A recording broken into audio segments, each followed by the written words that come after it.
வணக்கம். என்னோட பெயர் சுகுணா தேவி. நான் கோயம்புத்தூர்லேருந்து பேசுகிறேன். நான் இந்த ஏஎல்பிக்குள்ளே வந்ததே முன் பின்னன்னு பிரிச்சுக்கலாம். வாழ்க்கையை ஒரு டிஃப்ரெண்ட் ஜானர் ஆஃப் லைஃப்குள்ளே என்டர் ஆன கணக்கு தான் இந்த ஏஎல்பிக்குள்ளே நான் என்டர் ஆனதே.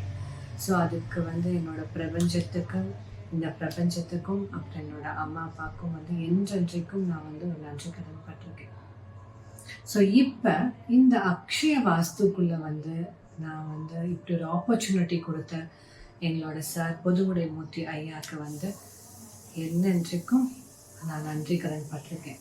ரொம்ப ரொம்ப தேங்க்ஸ் சார். இந்த மாதிரி ஒரு கிளாஸ் எங்களுக்கு நீங்கள் அறிமுகப்படுத்தி எங்கள் எல்லாத்துக்கும் ஒரு புது விஷன் நீங்கள் எங்களுக்கு கொடுத்துருக்கீங்க. ப்ளஸ் இந்த கிளாஸை திறன்பட நடத்தின சத்யநாராயணன் சார், அவர் ஜஸ்ட் வேர்ட்ஸில் நாம் அவருக்கு தேங்க் பண்ணது மட்டும் பத்தாதுங்க. ஏன்னா ஒரு கிளாஸ்னால் எப்படி போகணும், ஒரு கான்செப்ட்னா எப்படி நம்ம எடுக்கணும், அதை எப்படி அறிவியல் பூர்வமாக ஆன்மீகத்தையும் மிக்ஸ் பண்ணி இந்தந்த திக்குகளை அதோட காரணமும் அதோட ஆதிபத்தியங்களையும் ரொம்ப அழகாக எங்களுக்கு எக்ஸ்பிளைன் பண்ணி கற்பிச்சு கொடுத்தார். ஸோ எங்களுக்கு ஒரு புது டைமென்ஷனையும் ஓப்பன் பண்ண கணக்கு தான். வெறும் ஜாதகம் மட்டும் பார்த்தால் பற்றாது, வாஸ்துவையும் இணைத்து நாம் ஒரு ஜாதக பலன் பார்க்கும் பொழுது 100% நமக்கு ரிசல்ட் கொடுக்கும். அப்படிங்கிறது தான் இந்த சார் கற்றுக் கொடுத்த இந்த அக்ஷய வாஸ்து அப்படிங்கிற இந்த கிளாஸ் எங்களுக்கு கற்றுக் கொடுத்துச்சுங்க. இதில் ஒவ்வொரு நாளும் ஒவ்வொரு படி ஏறின கணக்கு தாங்க. முதல்ல கிளாஸில் நாங்கள் கற்றுக்கிட்டது என்னென்னா, வீட்டில் இருக்கிற தேவையில்லாத பொருட்கள், வீடு அப்படிங்கிறது ஒரு உயிர் ஆக்சுவலாக. ஸோ அந்த வீட்டில் இருக்கிற பாரத்தை நாம் எப்படி குறைக்கணும் அப்படின்னா, அந்த வீடோட பாரம் குறைஞ்சாலே நமக்கு ஒரு தெளிவான ஒரு மனநிலைமை உருவாகும். அப்பார்ட் ஃப்ரம் ஜாதகம், இதை நீங்கள் முதல்ல பண்ணணும்னு சொன்னாங்க. வீட்டில் தேவையில்லாத பொருட்கள், பல நாள் உபயோகப்படுத்தாத பொருட்கள், குப்பைகள் எல்லாத்தையும் கிளியர் பண்ணுங்க. ஸோ அதை கிளியர் பண்ணிட்டு அடுத்த நீங்கள் நெக்ஸ்ட் கிளாஸுக்கு வாங்கங்கிற மாதிரி அவங்க சொன்னாங்க. அது ஏன் அப்படிங்கும் பொழுது, அதை கிளீன் பண்ணாதான் தெரியும். வீடே ஃப்ரெஷ்ஷாக மாறிடுச்சு. அந்த ஃப்ரெஷ்னஸை நாங்கள் ஃபீல் பண்ண முடிஞ்சது. அந்த ஃப்ரெஷ்னஸ் ஃபீல் பண்ணும்போது ஆட்டோமேட்டிக்காக மனசும் லேசாச்சு. அதை உணர்ந்து பார்த்தா தாங்க அந்த இது தெரியும். ஸோ நீங்களும் இந்த வீடியோஸ் பார்த்துட்ருக்க நீங்களுமே நீங்கள் அக்ஷய வாஸ்து அப்படிங்கிறத நீங்கள் உணர்வுபூர்ணமாக உணர்றதுக்கு கிளாஸ்க்கு வந்தால் தாங்க முடியும். அதுக்கு முன்னாடி உங்கள் வீட்டில் இருக்கிற எல்லா தேவையில்லாத பொருட்கள் எல்லாத்தையும் கலைஞ்சி உங்கள் வீட்டை நீங்கள் சுத்தப்படுத்துங்க. வீட்டை சுத்தப்படுத்தினீங்கன்னா ஆட்டோமேட்டிக்காக உங்களோட மனசும் சுத்தமாயிடுங்க. அடுத்து அக்ஷய வாஸ்து அப்படின்னா என்ன? பொதுவாக ஒரு வாஸ்து கிளாஸ் அப்படிங்கிற மாதிரி இல்லாமல் ஜென்ரலாக இந்த ஜாதகத்தையும் வாஸ்துவையும் இணைச்சு நாம் எப்படி பலன் சொல்றது அப்படிங்கிறதாங்க அக்ஷய வாஸ்து. நீங்கள் ஒரு இடத்துக்கு போயிட்டு நம்ம அந்த வாஸ்துவை நம்ம பார்த்து அதோட நிறை குறைகள் அப்படிங்கிறது சொல்றது பொதுவான ஒரு வாஸ்து. ஆனால் இங்கே நம்ம அந்த இடத்துக்கு போகாமையே வெறும் ஜாதகத்தை பார்த்தே இந்த வீட்டோட குறை என்ன, இந்த வீட்டோட நிறை என்ன நம்ம சொல்லிடலாம். அது கன்ஃபார்மாக அவங்க நம்ம சொல்கிறதுக்கு அவங்க இல்லைங்கிற மறுப்பு சொல்லவே முடியாதுங்க. ஸோ அந்த ஜாதகத்தை வச்சே அந்த வாஸ்து குறைபாடை நம்ம சொல்லி அதற்கான எளிய பரிகாரங்களையும் சொல்லி கொடுத்துருக்காங்க. பெருசாக இப்போ நம்ம ஒரு வீடு கட்டி நம்ம ஆசாசையாக போகிறோம், அதில் வாஸ்து குறைபாடு இருக்குது, நீங்கள் அதை இடிக்கணும் இதை இடிக்கணும் அப்படிங்கிற பெரிய பொருட்செலவு எல்லாத்தினாலையும் பண்ண முடியாது இல்லைங்களா?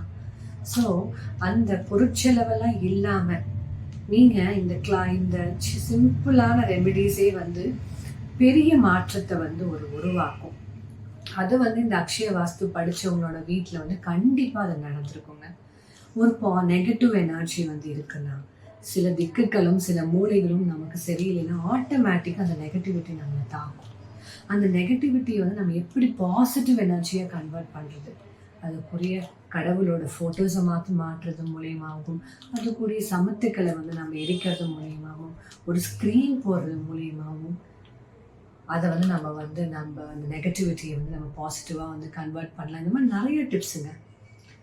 அதை நம்ம பண்ணும் பொழுதே நம்ம வீட்டில் அந்த மாற்றத்தை நாம் ஃபீல் பண்ணலாம். நீ அடுத்தடுத்து நீங்க பாத்தீங்கன்னா வீடுங்கிறது உயிர் இல்லைங்களா? இப்ப இந்த வீடை வந்து ஆக்சுவல் வந்து பாத்தீங்கன்னா, வீடை வந்து நம்ம ஒரு வீட்டுக்கு நம்ம போறோம், நம்ம வீடு வாங்குறோம், இல்ல வீடு நம்ம கன்ஸ்ட்ரக்ட் பண்றோம், கன்ஸ்ட்ரக்ட் பண்ணி உள்ள போறோம், ஒரு அபார்ட்மெண்ட் போறோம், இல்ல ஒரு வாடகை வீட்டுக்கு போறோம். அப்படிங்கும் பொழுது பார்த்தீங்கன்னா, நம்ம புடிச்ச மாதிரி நம்ம போறோம்னு நம்ம நெனச்சுட்டு இருக்கோம். ஆக்சுவலா வீடு தாங்க நம்ம செலக்ட் பண்ணுது. அதுதான் உண்மை. இப்ப வீடு வந்து பார்த்தீங்கன்னா, எல்லாத்துக்கும் பொதுவா நீங்க பார்த்தீங்கன்னா, கிழக்கு ரொம்ப ஃபேவரபிளுங்க அப்படின்னு சொல்லுவாங்க. எல்லாரும் கிழக்கு பக்கமாங்க வீடு பார்த்து உட்கார்ந்துட்டு இருக்காங்க. மேற்கு பக்கம், தெற்கு பக்கம் வீடு இருந்தவங்க அப்படி கோடிக்கணக்குல எப்படி அவங்களால சம்பாதிக்க முடியுது? ஏன்னா, அவங்களுக்கு அந்த திசை தாங்க ஃபேவரபிள். அந்த திசைக்கு தான் அவங்கள ஈர்க்கும். அந்த கூடிய வீட்ல தான் அவங்க போய் இருப்பாங்க ஆட்டோமேட்டிக்கா. ஸோ, அப்ப ஆட்டோமேட்டிக்கா அதுக்குள்ள போய் இருக்கும்போது, அந்த நிகழ்வுகள் வந்து பாசிட்டிவா நடக்கும். ஸோ, இதெல்லாம் இங்க வந்து தாங்க நான் தெரிஞ்சுக்கிட்டேன் ஆக்சுவலா. ஆமா. நம்ம போம்போது, நம்ம சில பேத்துக்கு ஈஸ்ட் இல்ல நார்த் ஈஸ்ட்டும் செட் ஆகாம, அவங்க போகுறது வந்து பார்த்தீங்கன்னா, எப்போ போய் அவங்க வீடு பார்க்குற மாதிரியும், வெஸ்ட் பார்த்த மாரியே அவங்களுக்கு அமையும். ஆனா அவங்களுக்கு தெரியாது. என்னடா நம்ம நார்த் ஈஸ்ட் பார்த்த நார்த் ஈஸ்ட் இருக்கிற மனம் தான் நம்ம எக்ஸ்பெக்ட் பண்ணி போறோம். நமக்கு அ காட்டுற மனை எல்லாமே வந்துட்டு வெஸ்ட் பக்கமாவே இருக்குன்னு நம்ம நெனைக்கிறோம் இல்லைங்களா? அது ஏன்? இது நெறைய பேர் எக்ஸ்பீரியன்ஸ் பண்ணியிருக்கலாம். ஏன்னா, அந்த டைம் உங்களுக்கு அந்த குறிப்பிட்ட திசை தாங்க ஃபேவரபிளா இருக்கு. ஸோ அந்த திசைக்குரிய வீடு தான் உங்கள ஈர்க்கும். அதுக்குள்ள இருந்தா தான் உங்களுக்கு ஃபேவரபிளா இருக்கும். ஸோ இதெல்லாம் வந்து உங்களுக்கு இந்த அக்ஷய வாஸ்து படிச்சதுக்கப்புறம் இந்த இடத்துல பிரமிப்பா ஆக்சுவலா இருந்துச்சுங்க. அது மட்டும் இல்லாம இங்க அந்த அக்ஷய வாஸ்து கான்செப்ட்ல 10 வருஷத்துக்கு ஒரு டைம் லக்னம் மாறும் இல்லைங்களா? லக்னம் மாறும் பொழுது அதுக்குரிய ஃபேவரட்டான கலர்ஸும் ஃபேவரட்டான திசைகளும் உங்களுக்கு மாறிட்டே இருக்கும். ஒரு 10 வருஷத்துல வந்து அவங்களுக்கு கிழக்கு திசை ஃபேவரபிளா இருந்துச்சுன்னா, அடுத்த 10 வருஷம் உங்களுக்கு வந்து மேற்கு திசை ஃபேவரபிளா இருக்கும்.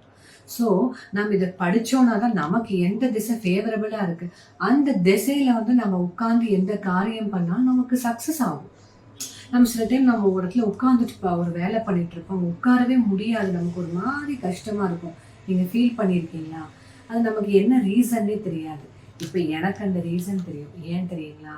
அந்த திசை, குறிப்பிட்ட திசை, நான் உட்காந்துருக்க திசை எனக்கு ஃபேவரபிளாவே இருக்காது. தெரியாமயே நம்ம அந்த இடத்துல நம்ம உட்கார்ந்துட்டு இருப்போம். ஆனா, இப்ப நம்ம இந்த அக்ஷய வாஸ்து நான் படிச்ச பிறகு என்னோட திசை என்ன ஃபேவரபிளோ அந்த குறிப்பிட்ட திசையை நான் யூஸ் பண்ணனாலே, அந்த நமக்கு நம்மளோட காரியம், ஒரு இம்பார்ட்டன்ட் டிசிஷன் பேசுறது, ஃபோன்ல பேசுறது கூடங்க, எதுனாலும் அந்த குறிப்பிட்ட ஃபேவரபிளான திசையை நீங்க யூஸ் பண்ணி பேசி பாருங்க. உங்களுக்கு ஒரு டிஃப்ரென்ஸ் வந்து கண்டிப்பா இருக்கும். ஃபேவரபிளான கலர்ஸ் அடிச்சு பாருங்க. சில டைம் அவங்களுக்கு உங்களுக்கு குரு ஃபேவரபிளா இருப்பாங்க. புதன் ஃபேவரபிளா இருக்க மாட்டாங்க. ஆனா அவங்க வந்து கிரீன் கலரா அடிச்சு வச்சிருப்பாங்க வீடு ஃபுல்லா. அப்ப அவங்களுக்கு என்ன அவங்களுக்கு நல்லது வந்து பெருசா நடக்கும். ஆனா, அவங்களுக்கு தெரிஞ்சுதுன்னு வச்சுக்கோங்களேன், இது நம்ம குரு தான் ஃபேவரபிளா இருக்குன்னு சொல்லிட்டு. ஸோ அந்த கரஸ்பாண்டிங் கலர வந்து நம்ம வந்து ஹைலைட் பண்ணி நம்ம அடிச்சுட்டோம்னாலே, நமக்கு அந்த வரக்கூடிய இயர்ஸ நம்ம வந்து நல்ல ஒரு ஃபேவரபிளா நம்ம கன்வெர்ட் பண்ணிக்கலாங்க. எல்லாமே நமக்கு இருக்கு. நம்ம பாசிட்டிவா எப்படி கன்வெர்ட் பண்றது? அது இந்த அக்ஷய வாஸ்து படிச்சாதாங்க உங்களுக்கு விஷுவலைஸ் ஆகும். இது ஏன் எல்லாரும் படிக்கணும் அப்படின்னு பார்த்தீங்கன்னா, உங்களுக்கு எந்த திசை எனக்கு ஃபேவரபிள், என்ன கலர் எனக்கு ஃபேவரபிள், எந்த இடத்துல உட்கார்ந்தா எனக்கு வந்து காரியம் சக்சஸ் ஆகும் அப்படின்னு நம்ம தெரிஞ்சுக்கிறதுக்கு வந்துட்டு படிச்சாதாங்க தெரியும். ஒரு பிஸ்னஸே ரன் பண்றோம். அந்த பிஸ்னஸ் ரிலேட்டட் பீப்பிள் வந்துட்டு எந்த இடத்துல உட்கார்ந்து அவங்க வந்து ஒரு பிஸ்னஸ் ரிலேட்டடா அவங்க வந்து ஃபோன் கால் பேசினாலும், எந்த இடத்துல டேபிள் போட்டு எந்த இடத்துல கேஷ் பாக்ஸ் வைக்கணும் உட்பட எல்லாமே நமக்கு வந்து கிளாரிட்டியை நமக்கு சொல்லிடுவாங்கங்க. ஸோ ஆட்டோமேட்டிக்காக நம்ம பிஸ்னஸ் இம்ப்ரூவ் பண்ணுறதுக்கும் ஒரு சின்ன கலர்ஸ் மூலியமாகவும் சின்ன சின்ன உங்களுக்கு மாற்றங்கள் மூலியமாகவும் ஒரு பெரிய ஒரு பிரம்மாண்டமான ஒரு ஒரு ஒரு வளர்ச்சியை வந்து நம்ம வந்து பார்க்கலாம். ஸோ இந்த அக்ஷய வாஸ்துங்கிறது வந்து எல்லாரும் வந்து படிக்கணும். எல்லாரும் படிச்சு எல்லாரும் அந்த மாற்றத்தை அனுபவிச்சு எல்லாரும் அவங்களோட வாழ்க்கையை மேலும் மேலும் மேலும் வந்து வளர்றதுக்கு நீங்களும் வந்து படிங்க. இருக்கக்கூடிய வீட்டை, நமக்கு கடவுள் இப்ப கொடுத்த வீட்டை என்ன பண்ணலாம்? எல்லாருக்கும் பர்ஃபெக்டா 100% வாஸ்துவோட வந்து வீடு அமையாதுங்க. ஸோ அந்த மாதிரி டைம்ல நம்ம என்னென்ன மாற்றங்கள் நம்ம ஜாதகத்தை பார்த்து என்னென்ன சின்ன சின்ன மாற்றங்கள் நாம பண்ணி அந்த வீடு நமக்கு ஃபேவரபிளா நம்ம மாத்தலாம் அப்படிங்கறது வந்துட்டு இந்த அக்ஷய வாஸ்து கிளாஸ் நமக்கு நல்லா ஒரு புரிதலையும் ஒரு அடுத்த பரிமாணத்தையும் நமக்கு ஒரு விஷுவலைஸா நமக்கு வந்து சொல்லி கொடுப்பாங்க. ஸோ இந்த பேசக்கூடிய ஒரு வாய்ப்பு கொடுத்ததுக்கு வந்து என்னோட பொதுவுடைய மூர்த்தி ஐயாவுக்கும் எனக்கு கற்றுக் கொடுத்த சத்யநாராயணன் சாருக்கும் நன்றி கலந்த வணக்கத்தை தெரிவித்து என்னோட இந்த உரையை முடிச்சுக்கிறேன். நன்றி, வணக்கம்.